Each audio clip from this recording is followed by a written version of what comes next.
Hello, ladies and gentlemen. So today we are talking through a quick ankle pain checklist.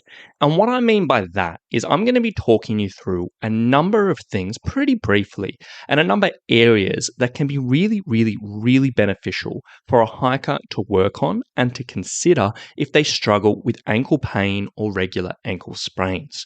Because I know for hikers, ankles are a big issue that so many people struggle with. Now, on one side of things, some people realize, look, on certain trails, whether it's like rough trails or long distances, or when I'm carrying a pack or whatever it may be, my ankles, they get a little bit sore. They get a little bit uncomfortable. Some people get painful. Some people get swollen or whatever it may be. And it can be a bit of a limiting factor for a lot of people. And then sort of going hand in hand, a lot of people do struggle with those regular ankle rolls, those regular ankle sprains.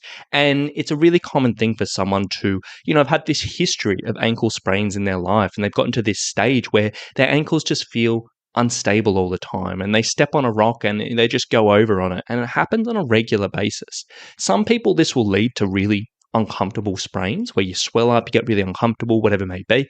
Some people will do this just all the time and it won't even be a major issue, but it will be uncomfortable and it does make them worried. And obviously when we're talking about hiking, whether you're day hiking or whether you're overnight, multi-day, whatever it may be, spraining your ankle or hurting your ankle at any stage is just not a good thing.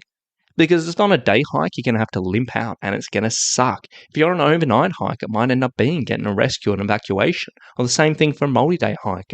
And all in all, we really do want to be aware of our ankles. And we want to be taking steps to make sure they're strong, that they're stable, they're comfortable, and that ultimately you're confident with your ankles with whatever goes into the trail.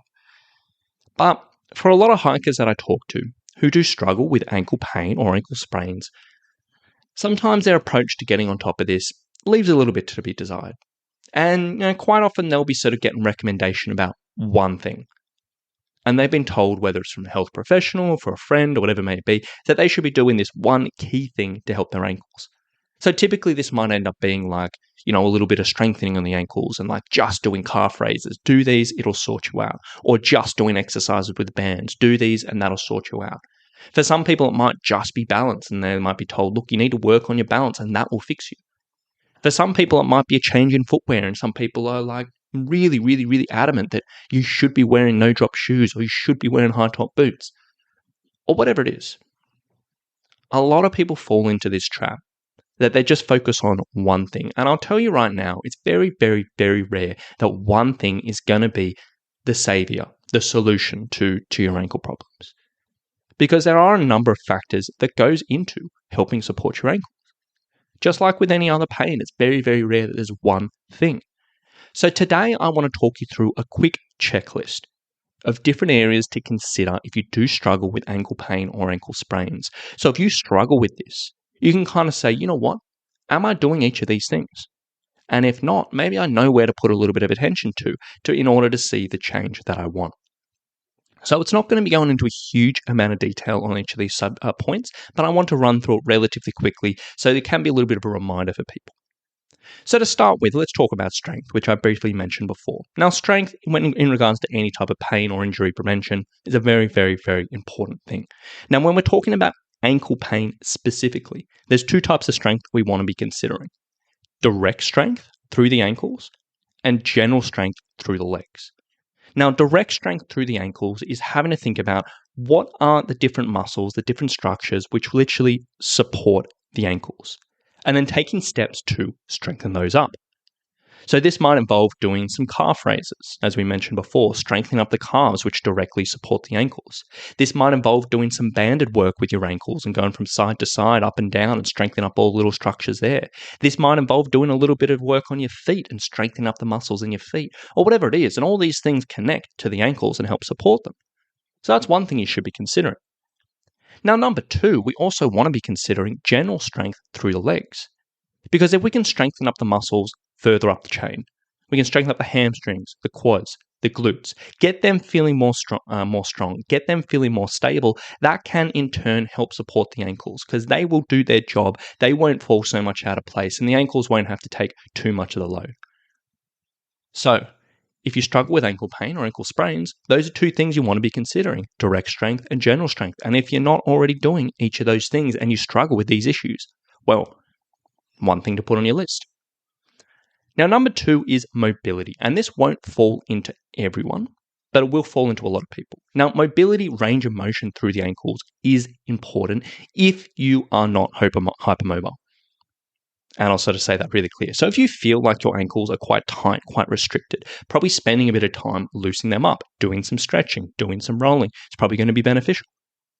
Alternatively, if you're one of those people who do have that history of sprained ankles, you've done it a bunch of times, a lot of people like that, they end up being hypermobile. And you probably know yourself. If you feel like your ankles are really loose, really unstable, if you're in that situation, you probably don't need to worry about this. But if you do feel like your ankles are tight, they're restricted, putting a bit of attention into loosening them up is important. So if you're in that situation, put that on your list. Number 3 is proprioception, or also known as balance. Now, when it comes down to ankle pain, ankle sprains, proprioception and balance is very, very, very important. Because number 1, it can help reduce the risk of issues happening. It can help make you feel a bit more stable, a little bit more supported on the trail. And also number 2, if you do have a history of ankle sprains, sometimes this proprioception, this balance can get impacted and it can get worse and worse and worse over time. So making sure that you do have good balance is a good thing. Now, it can be a bit tough to judge if your balance is good or not. But a really, really, really simple measure is stand up, stand on one foot, and then try to hold that for as long as you can. If you get to 60 seconds with your eyes open, you're like, yep, this is pretty good. Then take a little rest, and then try it again, and this time close your eyes and see how long you can last there. Now, typically, on the balance, with your eyes open, if you get less than 60 seconds, and you can give yourself a couple of goes, if you get less than 60 seconds, that's like, you know what, this is going to be a priority. You've got to improve this because this isn't particularly good. The same thing with your closed eyes. Like if you get like say under 30 seconds with your closed eyes and you do struggle with ankle pain, that's probably something you want to work on as well. No, those are kind of rough estimates because everyone is a little bit different, but it might give you a bit of idea. So if you do struggle with balance and you don't do so well in that test, put that on your list. Next one is specific exposure. Now, what I mean by that is quite often, and more often than not, we will have a specific thing which causes us ankle issues. So it might be a particular type of terrain. Maybe our ankles don't like lots of, rocks, or it might not like sleet, or it might not like, river crossings or something like that. Maybe our ankles don't like sand walking. Maybe our ankles don't like particular distances. Maybe our ankles don't like particular speeds when we have to go out with another hiker who's a bit quicker than I, or whatever it may be. And everyone's got these unique things that cause us discomfort. And one of the issues a lot of people do is they find out, look, I've got this unique thing that causes discomfort. Maybe I get uncomfortable when I go quicker paces. Maybe I get uncomfortable when I come across, rough terrain, roots and all of that, or whatever it is. And then they'll avoid that because it's not comfortable. And that's all well and good if you can avoid that for the rest of your life. But in hiking, more often than not, you come across the unknown. There may be situations where you have to go quicker. Maybe you randomly go with a friend who's just quicker than you expected. Maybe you'll realize, look, you misjudged the times and you need to get off the trail before dark. Maybe there's a weather issue coming over and you need to sort of get off the trail before it starts raining.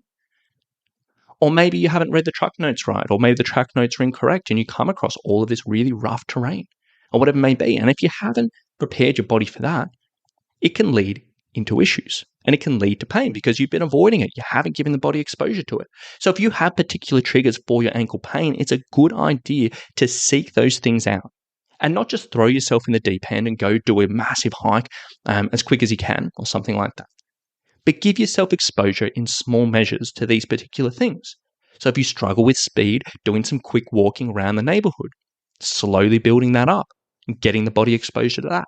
If you struggle with rough terrain, maybe doing some small hikes with rough terrain, something that's really, really controllable, and slowly build that up.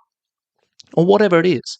But just thinking about if there's particular things that cause me discomfort, am I completely avoiding it? If so, maybe you want to put that on your list to get a little bit of exposure. And the final thing I want to cover here today is controlling your footwear. And what I mean by that is a lot of hikers will argue to the death that low support shoes are the best for ankles. And a lot of hikers will argue to the death that high support boots are the best for ankles. And literally, it can go either way. I've done a podcast on this previously where we went into this in quite a bit of detail. But the one most important thing, it doesn't matter what you wear. The most important thing is you're not doing dramatic changes in your footwear really, really quickly. Because the issue happens is when someone goes from high top boots down to barefoot boots and they don't slowly introduce it. That's when an issue happens. Same thing when someone goes from, low cut shoes down to up to high support boots. That's when an issue happens, when it's a quickly change, because the body needs time to get used to the new types of footwear, regardless of how much or how little support there is. So if you're the type of hiker who just tries a different pair of boots, every couple of weeks, or a different pair of footwear, and they're just going through this journey and they're constantly in discomfort, which may sound funny to some people, but I talk to a lot of hikers who do this, then maybe have a think about controlling your footwear a little bit more, being a bit more consistent. And if you are still trying to figure out brands, sticking with a certain type of support for a little while and then building yourself up from there. It's definitely something worth having to think about. But if you do struggle with ankle pain or ankle sprains, these are things you want to consider. And if you're not doing all of these things, there's definitely a huge amount of room for potential change for you. Are you strengthening yourself, both directly through the ankles and also in general strength? Are you working on mobility if you are not already hypermobile? Are you working on balance? Are you getting that specific exposure to things that cause you issues? And are you controlling your footwear?